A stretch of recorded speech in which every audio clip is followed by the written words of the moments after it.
Ayan, bali magre-reset tayo ng ating printer na L360 printer, Epson brand. So ayan, yung error niya is blinking lights, red lights na dalawa.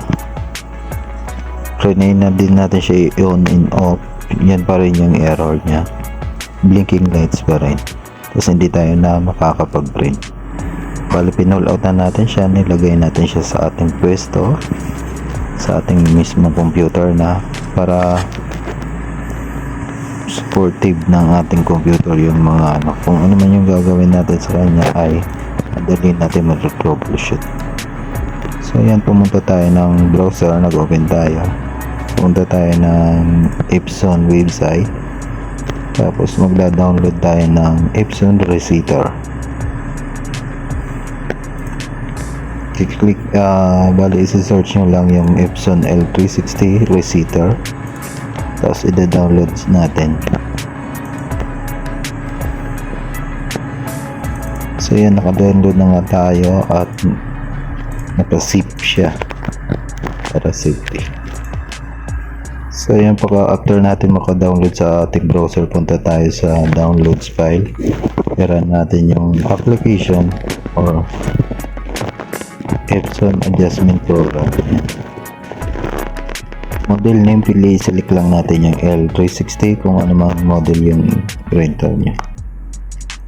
Tapos select natin ng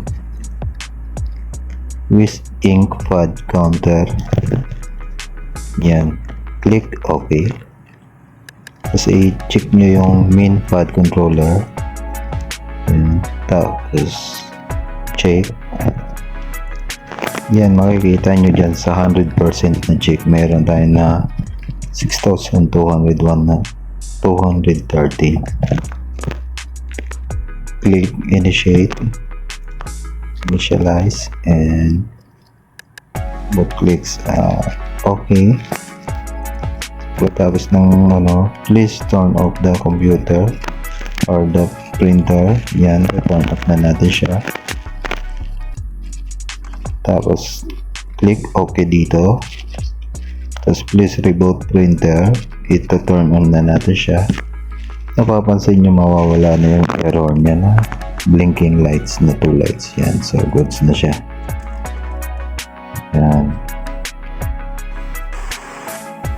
Ibig sabihin na nag-reset na yung kanyang ink with ink pad, yung error niya with ink pad counter. Yan. Finish, tas okay. Tapos close lang natin yan, tapos mag-test print tayo. Goods na siya, yan. So ayan, chine-check natin siya kung may error pa siya na iba. Yan, goods na.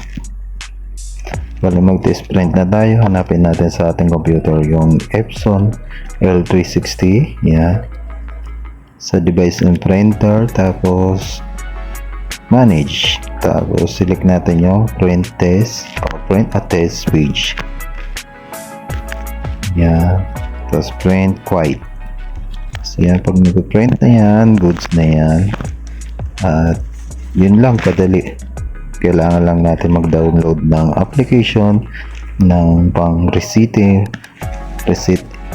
ng ating Epson. Di na natin kailangan dahil dito sa kung kailangan din kaya na din natin i-DIY. So I hope sana makatulong sa ating mga new subscriber.